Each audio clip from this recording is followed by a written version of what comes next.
आंतरराष्ट्रीय सागरी स्वच्छता दिनानिमित्त वसई-विरार महापालिकेच्या माध्यमातून नालासोपाऱ्यातल्या राजोडी बीच मध्ये आज मेघा स्वच्छता अभियान ठेवलेलं आहे। आपण जर बघितलात तर हा पूर्ण जो राजोडी समुद्र किनारा आहे आणि या समुद्र किनाऱ्यावरती महापालिका असेल, वेगवेगळ्या सामाजिक संस्था असतील आणि त्यानंतर विद्यार्थी, विविध शाळकरी विद्यार्थी जे आहेत, तर हे सर्वजण या स्वच्छता अभियानामध्ये सहभागी झालेले आहेत आणि सकाळी 7 वाजल्यापासून हे जे स्वच्छता अभियान आहे हे या ठिकाणी सुरू झालेलं आहे। मोठ्या प्रमाणामध्ये समुद्र किनाऱ्यावरचा जो कचरा जो आहे हा या ठिकाणी उचलला जात आहे। महापालिकेने एका NGO ची मदत घेऊन या ठिकाणी पूर्ण या उचललेल्या कचऱ्याचं रिसायकल बिन करून त्याचा जे टाकाऊ वस्तूपासून टिकाऊ वस्तू कशा बनवल्या जातात याचं सुद्धा प्रात्यक्षिक याच ठिकाणी करण्यात येत आहे।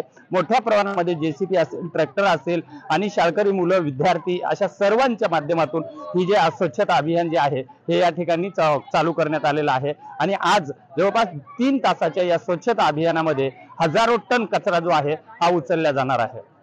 विजय गायकवाड, TV9 मराठी, वसई।